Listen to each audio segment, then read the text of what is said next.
ಈಗಷ್ಟೇ ಗಮನಿಸಿದ್ವಿ doctor G Parameshwar ಅವರ ಹೇಳಿಕೆ. ಕಾನೂನು ಎಲ್ರಿಗೂ ಒಂದೇ. ಓಕೆ, ಈಗ ಮುಸ್ಲಿಮರ ವಿರುದ್ಧ ಸ್ವಾಮೀಜಿಗಳು ಮಾತಾಡಿದ್ದೇ ಅವರಿಗೆ ಮುಳ್ಳಾಯ್ತಾ? ಹಾಗಾದ್ರೆ ಈಗ ಮುಸ್ಲಿಮರ ವಿರುದ್ಧ ಮಾತಾಡಿದ್ದಕ್ಕೆ ಸ್ವಾಮೀಜಿಗಳಿಗೆ ಈಗ ಮುಳ್ಳಾಗಿದೆ ಅನ್ನೋದಾದ್ರೆ, ಮೊನ್ನೆ ಒಬ್ರು ಮೌಲಾನಾ ಅವರೊಬ್ರು ಒಂದು ಹೇಳಿಕೆಯನ್ನ ಕೊಟ್ರಲ್ಲ, ಆ ಹೇಳಿಕೆ ಮುಳ್ಳಾಗಲ್ವಾ ಅವ್ರಿಗೆ?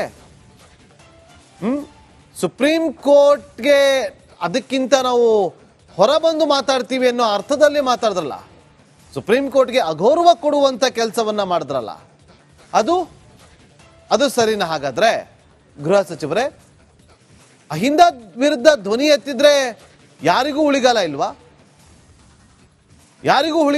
ಹಾಗಾದ್ರೆ ಸುಪ್ರೀಂ ಕೋರ್ಟ್ ಬಗ್ಗೆ ರೆಹಮಾನ್ ಟೀಕೆ ಮಾಡಿದಾಗ ಯಾಕೆ ಮೌನವಾಗಿದ್ರಿ? ಸುಮೋಟೋ ಕೇಸ್ ದಾಖಲು ಮಾಡ್ಕೋಬೇಕಿತ್ತು. ಚಾನ್ಸಸ್ ಇದೆ ಅಲ್ವಾ ಕಾನೂನಲ್ಲಿ? ಸುಮೋಟೋ ಕೇಸ್ ಅನ್ನೋದು ಇದೆ ಅಲ್ವಾ?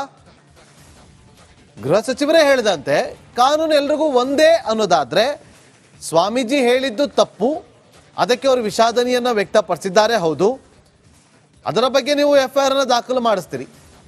ಯಾರೊಬ್ರು ಹೋಗಿ ದೂರದಾರ ಕಂಪ್ಲೇಂಟ್ ಕೊಡ್ತಾರೆ, ಸೈಯದ್ ಅಬ್ಬಾಸ್ ಅನ್ನೋರು, FIR ಆಗುತ್ತೆ, ಈಗ ನೋಟಿಸ್ ಕೊಟ್ಟಿದ್ದೀರಿ. ಓಕೆ, ಈಗ ಅವರು ಮೌಲಾನಾ ಕೊಟ್ಟಂತೆ ಹೇಳಿಕೆಗೆ ನೀವು ಸುಮೋಟೋ ಕೇಸ್ ದಾಖಲು ಮಾಡಿಕೊಳ್ಳಿ ಅಂತ ಹೇಳ್ಬೋದಿತ್ತಲ್ಲ, ಕಾನೂನು ಎಲ್ರಿಗೂ ಒಂದೇ ಅನ್ನೋದಾಗಿದ್ದಿದ್ರೆ. ಯಾಕೆ ಅವರು ರೆಹಮಾನ್ ಅನ್ನೋರು ಟೀಕೆ ಮಾಡಿದಾಗ ಯಾಕೆ ಮೌನವನ್ನ ವಹಿಸಿದ್ರಿ? ಮುಸ್ಲಿಮರ ಮತದ ಬಗ್ಗೆ ಮಾತಾಡಿದಕ್ಕೆ ಪ್ರಕರಣ ಜಡಿದು ಬಿಟ್ರಾ? ಯಾಕೆ FIR ದಾಖಲು ಮಾಡಿಕೊಳ್ಳೋಕ್ಕಿಂತ ಮುಂಚೆ ಕಾನೂನು ತಜ್ಞರ ಸಲಹೆ ಪಡೆದುಕೊಳ್ಬೋದಿತ್ತು, ಸರ್ಕಾರದ ಗಮನಕ್ಕೆ ತರಬಹುದಿತ್ತು. ತಂದ ಮೇಲೂ ಕೂಡ ನೀವು FIR ದಾಖಲು ಮಾಡೋದಕ್ಕೆ ಬಿಟ್ರಾ ಅನ್ನೋ ಪ್ರಶ್ನೆಗಳು ಇವತ್ತು ಸಾಕಷ್ಟು ಜನ ಪ್ರತಿಭಟನೆ ಮಾಡ್ತಾ ಇರುವಂತ ಪ್ರತಿಭಟನಾ ನಿರತರು ಪ್ರಶ್ನೆ ಮಾಡ್ತಿದ್ದಾರೆ. ಒಕ್ಕಲಿಗ ನಾಯಕ ಅಂತ ಹೇಳುವ ಕಾಂಗ್ರೆಸ್ಸಿಗರೆಲ್ಲ ಎಲ್ಲಿಗೋದ್ರು, ಏನ್ ಮಾಡ್ತಿದ್ದಾರೆ? ಕ್ಷಮೆ ಕೇಳಿದ್ರು ಕೂಡ ಚಂದ್ರಶೇಖರ ಸ್ವಾಮೀಜಿ ವಿರುದ್ಧ ಯಾಕೆ FIR ದಾಖಲಾಗುತ್ತೆ? ಕ್ಷಮೆ ಕೇಳಿದ್ರು. ಇವತ್ತು ಲಿಂಗಾಯತ ಸಮುದಾಯದ ಸ್ವಾಮೀಜಿ ಮೇಲೆ FIR ಮಾಡ್ತೀರಾ ಇದೇ ರೀತಿ? ಬ್ರಾಹ್ಮಣ ಸಮುದಾಯದ ಸ್ವಾಮೀಜಿ ಮೇಲೆ ಇದೇ ರೀತಿಗೆ FIR ಮಾಡೋದಕ್ಕಾಗತ್ತಾ? ಎಷ್ಟು ಜನ ಬರ್ತಾರೆ ಗೊತ್ತಾ ಅವಾಗ ನಾಯಕರು? ಈಗ ಒಕ್ಕಲಿಗ ಸಮುದಾಯದ ನಾಯಕರೆಲ್ಲ ಎಲ್ಲ ಹೋದ್ರು ಹಾಗಾದ್ರೆ ಅನ್ನೋ ಪ್ರಶ್ನೆಯನ್ನ ಇವತ್ತು ಪ್ರತಿಯೊಬ್ರು ಕೂಡ ಮಾಡ್ತಿದ್ದಾರೆ. ನಾವಲ್ಲ, ಪ್ರತಿಭಟನೆ ಮಾಡ್ತಾ ಇದ್ದಂಥವ್ರು ಇವತ್ತು ಈ ಪ್ರಶ್ನೆಯನ್ನ ಮಾಡಿದ್ದಾರೆ. ಈಗಷ್ಟೇ ಗಮನಿಸಿದ್ವಿ ಡಾಕ್ಟರ್ ಜಿ ಪರಮೇಶ್ವರ್ ಅವರ ಹೇಳಿಕೆ. ಕಾನೂನು ಎಲ್ರಿಗೂ ಒಂದೇ.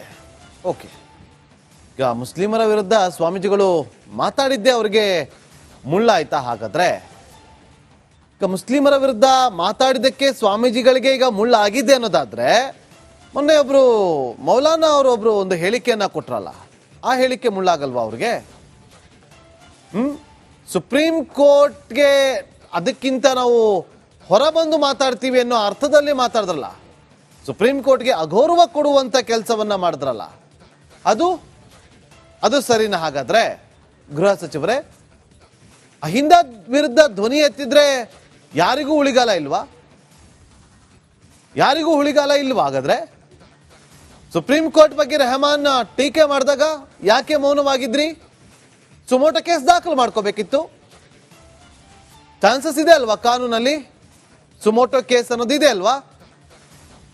ಗೃಹ ಸಚಿವರೇ ಹೇಳಿದಂತೆ ಕಾನೂನು ಎಲ್ರಿಗೂ ಒಂದೇ ಅನ್ನೋದಾದ್ರೆ, ಸ್ವಾಮೀಜಿ ಹೇಳಿದ್ದು ತಪ್ಪು, ಅದಕ್ಕೆ ಅವರು ವಿಷಾದನೆಯನ್ನ ವ್ಯಕ್ತಪಡಿಸಿದ್ದಾರೆ, ಹೌದು.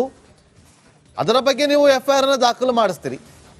ಯಾರೊಬ್ರು ಹೋಗಿ ದೂರದಾರ ಕಂಪ್ಲೇಂಟ್ ಕೊಡ್ತಾರೆ, ಸೈಯದ್ ಅಬ್ಬಾಸ್ ಅನ್ನೋರು, FIR ಆಗುತ್ತೆ, ಈಗ ನೋಟಿಸ್ ಕೊಟ್ಟಿದ್ದೀರಿ. ಓಕೆ, ಈಗ ಅವರು ಮೌಲಾನಾ ಕೊಟ್ಟಂತೆ ಹೇಳಿಕೆಗೆ ನೀವು ಸುಮೋಟೋ ಕೇಸ್ ದಾಖಲು ಮಾಡಿಕೊಳ್ಳಿ ಅಂತ ಹೇಳ್ಬೋದಿತ್ತಲ್ಲ, ಕಾನೂನು ಎಲ್ರಿಗೂ ಒಂದೇ ಅನ್ನೋದಾಗಿದ್ದಿದ್ರೆ. ಯಾಕೆ ಅವರು ರೆಹಮಾನ್ ಅನ್ನೋರು ಟೀಕೆ ಮಾಡಿದಾಗ ಯಾಕೆ ಮೌನವನ್ನ ವಹಿಸಿದ್ರಿ? ಮುಸ್ಲಿಮರ ಮತದ ಬಗ್ಗೆ ಮಾತಾಡಿದಕ್ಕೆ ಪ್ರಕರಣ ಜಡಿದು ಬಿಟ್ರಾ? ಯಾಕೆ FIR ದಾಖಲು ಮಾಡಿಕೊಳ್ಳೋಕ್ಕಿಂತ ಮುಂಚೆ ಕಾನೂನು ತಜ್ಞರ ಸಲಹೆ ಪಡೆದುಕೊಳ್ಬೋದಿತ್ತು, ಸರ್ಕಾರದ ಗಮನಕ್ಕೆ ತರಬಹುದಿತ್ತು. ತಂದ ಮೇಲೂ ಕೂಡ ನೀವು FIR ದಾಖಲು ಮಾಡೋದಕ್ಕೆ ಬಿಟ್ರಾ ಅನ್ನೋ ಪ್ರಶ್ನೆಗಳು ಇವತ್ತು ಸಾಕಷ್ಟು ಜನ ಪ್ರತಿಭಟನೆ ಮಾಡ್ತಾ ಇರುವಂತ ಪ್ರತಿಭಟನಾ ನಿರತರು ಪ್ರಶ್ನೆ ಮಾಡ್ತಿದ್ದಾರೆ. ಒಕ್ಕಲಿಗ ನಾಯಕ ಅಂತ ಹೇಳುವ ಕಾಂಗ್ರೆಸ್ಸಿಗರೆಲ್ಲ ಎಲ್ಲಿಗೋದ್ರು, ಏನ್ ಮಾಡ್ತಿದ್ದಾರೆ? ಕ್ಷಮೆ ಕೇಳಿದ್ರು ಕೂಡ ಚಂದ್ರಶೇಖರ ಸ್ವಾಮೀಜಿ ವಿರುದ್ಧ ಯಾಕೆ FIR ದಾಖಲಾಗುತ್ತೆ? ಕ್ಷಮೆ ಕೇಳಿದ್ರು ಅವರು. ಇವತ್ತು ಲಿಂಗಾಯತ ಸಮುದಾಯದ ಸ್ವಾಮೀಜಿ ಮೇಲೆ ಎಫ್ಐಆರ್ ಮಾಡ್ತೀರಾ ಇದೇ ರೀತಿ? ಬ್ರಾಹ್ಮಣ ಸಮುದಾಯದ ಸ್ವಾಮೀಜಿ ಮೇಲೆ ಇದೇ ರೀತಿಗೆ ಎಫ್ಐಆರ್ ಮಾಡೋದಕ್ಕಾಗತ್ತಾ? ಎಷ್ಟು ಜನ ಬರ್ತಾರೆ ಗೊತ್ತಾ ಅವಾಗ ನಾಯಕರು? ಈಗ ಒಕ್ಕಲಿಗ ಸಮುದಾಯದ ನಾಯಕರೆಲ್ಲ ಎಲ್ಲ ಹೋದ್ರು ಹಾಗಾದ್ರೆ ಅನ್ನೋ ಪ್ರಶ್ನೆಯನ್ನ ಇವತ್ತು ಪ್ರತಿಯೊಬ್ಬರು ಕೂಡ ಮಾಡ್ತಿದ್ದಾರೆ. ನಾವಲ್ಲ, ಪ್ರತಿಭಟನೆ ಮಾಡ್ತಾ ಇದ್ದಂಥವ್ರು ಇವತ್ತು ಈ ಪ್ರಶ್ನೆಯನ್ನ ಮಾಡಿದ್ದಾರೆ. ಈಗಷ್ಟೇ ಗಮನಿಸಿದ್ವಿ ಡಾಕ್ಟರ್ ಜಿ ಪರಮೇಶ್ವರ್ ಅವರ ಹೇಳಿಕೆ, ಕಾನೂನು ಎಲ್ರಿಗೂ ಒಂದೇ. ಓಕೆ, ಈಗ ಮುಸ್ಲಿಮರ ವಿರುದ್ಧ ಸ್ವಾಮೀಜಿಗಳು ಮಾತಾಡಿದ್ದೆ ಅವ್ರಿಗೆ ಮುಳ್ಳಾಯ್ತಾ? ಹಾಗಾದ್ರೆ ಈಗ ಮುಸ್ಲಿಮರ ವಿರುದ್ಧ ಮಾತಾಡಿದ್ದಕ್ಕೆ ಸ್ವಾಮೀಜಿಗಳಿಗೆ ಈಗ ಮುಳ್ಳಾಗಿದೆ ಅನ್ನೋದಾದ್ರೆ, ಮೊನ್ನೆ ಒಬ್ರು ಮೌಲಾನಾ ಅವರೊಬ್ರು ಒಂದು ಹೇಳಿಕೆಯನ್ನ ಕೊಟ್ರಲ್ಲ, ಆ ಹೇಳಿಕೆ ಮುಳ್ಳಾಗಲ್ವಾ ಅವ್ರಿಗೆ? ಸುಪ್ರೀಂ ಕೋರ್ಟ್ಗೆ ಅದಕ್ಕಿಂತ ನಾವು ಹೊರಬಂದು ಮಾತಾಡ್ತೀವಿ ಅನ್ನೋ ಅರ್ಥದಲ್ಲಿ ಮಾತಾಡಿದ್ರಲ್ಲ, ಸುಪ್ರೀಂ ಕೋರ್ಟ್ಗೆ ಅಗೌರವ ಕೊಡುವಂತ ಕೆಲಸವನ್ನ ಮಾಡಿದ್ರಲ್ಲ, ಅದು ಸರಿನಾ? ಹಾಗಾದ್ರೆ ಗೃಹ ಸಚಿವರೇ, ಅಹಿಂದ ವಿರುದ್ಧ ಧ್ವನಿ ಎತ್ತಿದ್ರೆ ಯಾರಿಗೂ ಉಳಿಗಾಲ ಇಲ್ವಾ? ಯಾರಿಗೂ ಉಳಿಗಾಲ ಇಲ್ವಾ? ಹಾಗಾದ್ರೆ ಸುಪ್ರೀಂ ಕೋರ್ಟ್ ಬಗ್ಗೆ ರೆಹಮಾನ್ ಟೀಕೆ ಮಾಡಿದಾಗ ಯಾಕೆ ಮೌನವಾಗಿದ್ರಿ? ಸುಮೋಟೋ ಕೇಸ್ ದಾಖಲು ಮಾಡ್ಕೋಬೇಕಿತ್ತು. ಚಾನ್ಸಸ್ ಇದೆ ಅಲ್ವಾ ಕಾನೂನಲ್ಲಿ? ಸುಮೋಟೋ ಕೇಸ್ ಅನ್ನೋದು ಇದೆ ಅಲ್ವಾ? ಗೃಹ ಸಚಿವರೇ ಹೇಳಿದಂತೆ ಕಾನೂನು ಎಲ್ರಿಗೂ ಒಂದೇ ಅನ್ನೋದಾದ್ರೆ, ಸ್ವಾಮೀಜಿ ಹೇಳಿದ್ದು ತಪ್ಪು, ಅದಕ್ಕೆ ಅವರು ವಿಷಾದನೆಯನ್ನ ವ್ಯಕ್ತಪಡಿಸಿದ್ದಾರೆ, ಹೌದು. ಅದರ ಬಗ್ಗೆ ನೀವು ಎಫ್ಐಆರ್ ಅನ್ನ ದಾಖಲು ಮಾಡಿಸ್ತೀರಿ. ಯಾರೊಬ್ರು ಹೋಗಿ ದೂರದಾರ ಕಂಪ್ಲೇಂಟ್ ಕೊಡ್ತಾರೆ, ಸೈಯದ್ ಅಬ್ಬಾಸ್ ಅನ್ನೋರು, ಎಫ್ಐಆರ್ ಆಗತ್ತೆ, ಈಗ ನೋಟಿಸ್ ಕೊಟ್ಟಿದ್ದೀರಿ.